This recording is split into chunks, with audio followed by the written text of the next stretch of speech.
and the oppression of the Christians. You're Egyptian, right? Mm-hmm. Now, in these talks, you're from Egypt, yeah? If I'm not mistaken, there are Coptic Christians. Oh yeah. Oh yeah. How many? So according to census data, it's 10% of the population. Now, I reckon the Egyptian population is probably over 100 million, probably 110 million. Okay. Even though the census data is probably less than that, or the data that they have, the government data is less than that, but it's probably about 110, maybe going on to 120 million. Okay. So if we assume that that's 10% of that, it's probably about 12 million. So say 13 million Copts. Okay. 11 million. Okay. Okay. So now, as far as I know, one of the oldest churches are in Egypt. Well, no, the Oriental Orthodox Church, which is the Coptic kind of church, is one of the oldest churches. Okay. And look, when Islam spread to Egypt, okay, with Amr ibn al-As, when it spread to Egypt, the biggest indication that what these people say that Islam spread by the sword and it forced people to convert at the point of the sword. The biggest living testimony to the contrary is the continued existence of the Egyptian Coptic people up until 2021 when we're doing this video. In other words, if it was true that these people were forced to convert, why is there such a healthy minority of Egyptian Copts that still exist in Egypt and that they weren't forced to become Muslim? Till this day, and their places of worship are still intact. No doubt about that. If you go to Egypt, if you go to Cairo, there's a place called Shubra, which basically is, for all intents and purposes, a Coptic area. And all of that, not only, to be honest, not only are they there, but they are protected. They are very much protected, and there's special protection. So Muslim missionaries are telling us that Islam entered Egypt in a peaceful manner. Egyptian people accepted Islam, and since Islam entered Egypt, there has always been peace between Muslims and Christians. What would you say to that? سؤال رائع. سؤال رائع. That's a wonderful question. عارفة تأكيد للكلام اللي بيقولوه ده؟ تأكيدا ليه؟ هقول لك البرهان. إن جه بيسفول والناس قبلت بيسفول ودخل الدين الله بيسفول وكده. أقول لكم التشبيه ترجمة الحتة. Confirming this all this talk of peace, I give you the proof that Islam came in peacefully and there is peace between everyone. I will show you the proof. تفضل. حاضر. لما جه عمرو بن العاص مصر وياه المحاربين، على رأي المسلمين بقى قعدوا يبشروا المسيحيين أباط في مصر، يبشروهم والإسلام دين سلام، ويبشروهم الإسلام هيخلص حياتكم، ويبشروهم. مش هم بيقولوا كده؟ ترجمة الحتة دي. When Amr ibn al-As entered Egypt with his Muslim fighters, they say they evangelized how peaceful Islam is, and they evangelized to us. Isn't this what they say? Yeah. أنا سؤالي بقى اللي عايزهم يردوا عليه، هو المصريين كانوا بيعرفوا عربي عشان خاطر يفهموا الكرازة والبشارة بتاعت المسلمين، بس يردوا عليه الحته الصغيرة دي، حتى صغيرة خالص. Let me ask my very small, simple question. Did the Egyptians understand Arabic so they will understand their evangelism? Can they answer me that question? It's just a small question.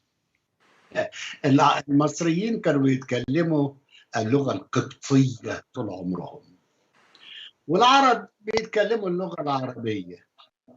طب إيش عرف المصريين باللغة العربية والمسلمين هيبشروهم بالسلام والدين الجديد والنعمة والغلاء؟ بشرهم إيه؟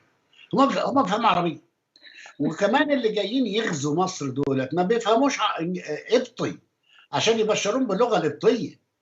يبقى أهل مصر ما بيفهموش عربي عشان يفهموا المبشرين، والمسلمين اللي جم ما بيفهموش قبطي عشان يبشروهم بالقبطي. يبقى بشروهم ازاي بقى؟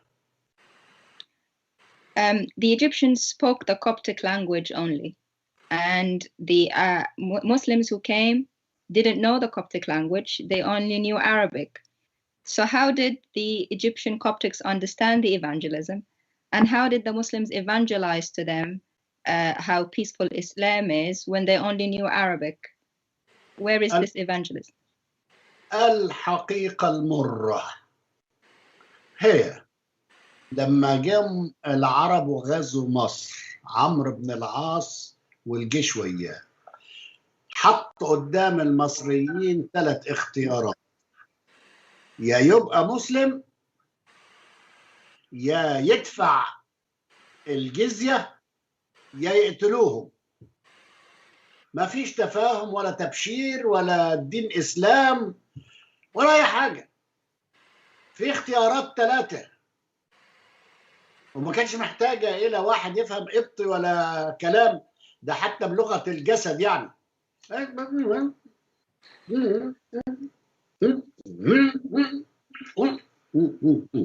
بس. The bitter truth is, when the Arabs invaded Egypt, they only gave 3 options: either to become Muslim, pay jizya, or be killed. There was no evangelism or negotiations, only the 3 options.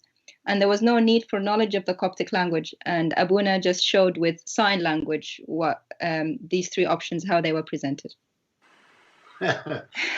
إذا كان الهدف بتاع غزو مصر الغنائم، المال، وياخدوا النسوان يبعتوهم الجزيرة العربية للحاكم وللولاة وللكبار بتوع المسلمين، ياخدوا النسوان بتوع المسيحيين ويبعتوهم هناك، وياخدوا الولاد عشان يعملوهم جنود في الجيش بالإسلام. فكلها دوافع مادية وليست دينية تبشيرية على الإطلاق. Then the aim for invading Egypt by the Muslims was the booty of war, and women, Christian women, that they sent to the Arabian Peninsula for the rulers to use, and the boys to be made soldiers in the army. So their aims was all material, and they were not to do with religion or evangelism. برافو عليكي. أقول الدليل بقى، حدي دليلين على صحة الكلام اللي أنا بقوله. ماشي؟ ترجمي الحتة دي. Yes. Yes, here is the proof. I will give 2 pieces of evidence to prove what I'm saying. 1، المصريين الأقباط كانوا أغنياء، فلما قالوا لهم تدفعوا الجزية دفعوا الفلوس بتاعت الجزية. Number 1. ناس ما كانش عندهم فلوس، وفي ناس مرضوش يدفعوا فلوس عشان خاطر بالعند بقى مش هندفع فلوس. فعملوا ايه؟ قالوا طبعا هنبقى مسلمين كده، اي كلام يعني، واحنا بنفهم حاجه في الاسلام. قالوا تبقى مسلمين، ايوه نبقى مسلمين. فعدد كبير جدا من المصريين بقوا مسلمين بالاسم. خلاص؟ ايه اللي حصل؟ ما فيش فلوس جزية بقى تتبعت للحاكم بتاع في الجزيرة العربية، مفيش فلوس، كله بقى مسلم. فالحاكم بقى بعت عمرو بن العاص قال له ايه؟ قال له ما فيش حاجة اسمها يسلموا، احنا مش عايزين حد يسلم، احنا عايزين الفلوس، فما تقبلش ان حد يسلم، كله يدفع جزية.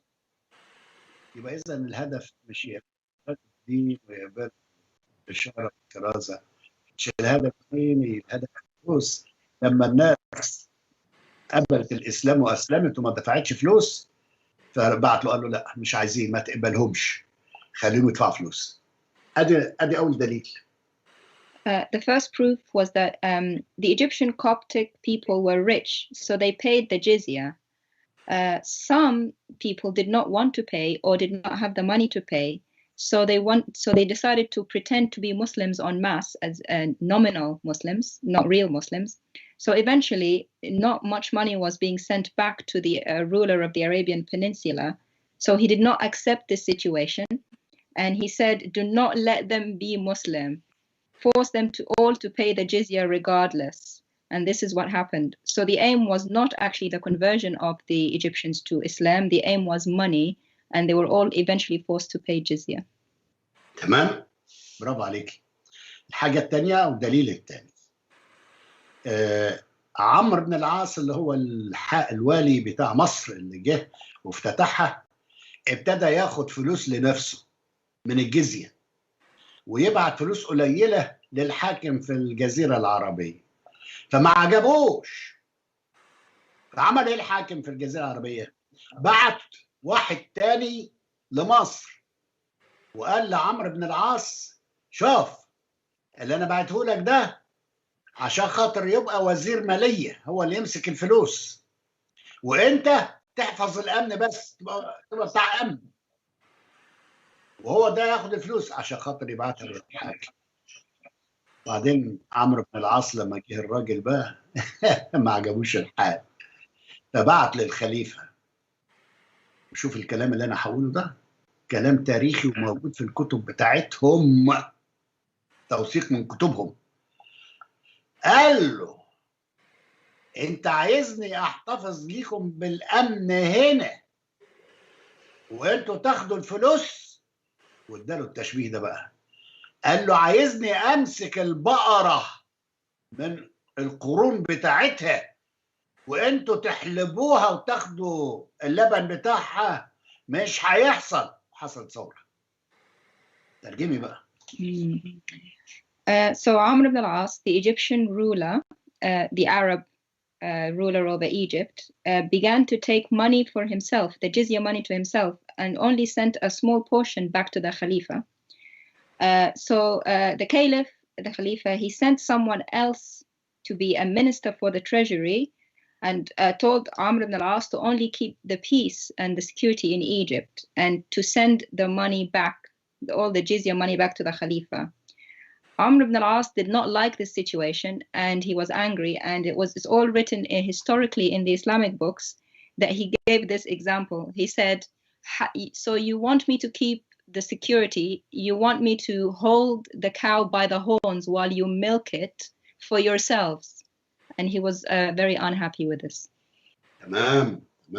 يبقى ازاي بقى كانوا جايين عشان يبشروا الاسلام ودخل المسيحيين دخلوا الاسلام بالسلام؟ هم بيفهموا حاجه، والتانيين جايين ياخدوا فلوس بس مش يبشروا بالاسلام. ما تضحكوش علينا، التاريخ واضح. So how can they say the aim was to evangelize or spread Islam? They can't lie to us. History is clear. They came for the money only. Thank you very much for that. So it was an invasion and taking the land and becoming much richer and richer. That was the purpose of Islam as Islam entered Egypt. طبعا المسيحيين بيتبعوا السلام اللي اتكلم عنه المسيح، سالموا جميع الناس. المسيحيين في مصر ما كانوش بيحملوا السلاح، لأن اللي كان بيحكم مصر في الوقت ده الرومان. الدولة الرومانية عندهم حاكم على مصر كان اسمه المقوقس حاكم، لكن المصريين المسيحيين الآباط ما عندهمش سلاح، واتبع وصية المسيح اللي بتقول ضع سيفك في غمده فالذين يأخذون السيف بالسيف يأخذون. تعلمنا ان احنا ما نحاربش وما نشيلش سلاح، لكن نسلم الامر كله لله. فكانت حياة التسليم لله، وكان اختيارهم بقى انتوا بتقولوا نسلم او ندفع الجزية او نموت. الاغنياء دفعوا الجزية والفقراء قتلوا، واللي ما كانش عندهم ايمان قوي اسلموا. فكان الردود الفعل في الاختيارات، الاغنياء دفعوا الجزية، الفقراء ومتمسكين بالايمان قتلوا، الضعفاء في الإيمان أسلموا. فده كان رد الفعل. Christians follow the peace of Christ, his commandment to live at peace with everyone. And they never carried weapons at the time. The Romans ruled Egypt. The ruler was called Al-Muqawqis. So the Christians followed the commandment of Christ when he said, those who live by the sword die by the sword, as he taught us to live in peace and do not fight. And so the rich paid the jizya to maintain that peace. The poor who wanted to remain steadfast in the faith, they were killed. And those weak in the faith became nominal Muslims. يس برافو عليك. بس انت قلت ترجمت المسيحيين اللي هم المسيحيين كريستيانز، لكن بالتحديد لان الرومان كانوا كريستيانز، بالتحديد كابتس اللي هم الاقباط بتوع مصر يعني. Abuna wants me to change a word in the translation. He means by Christians, the Coptic Christians, because some Romans were also Christians. He means Coptic Christians. Okay. Thank you. تمام.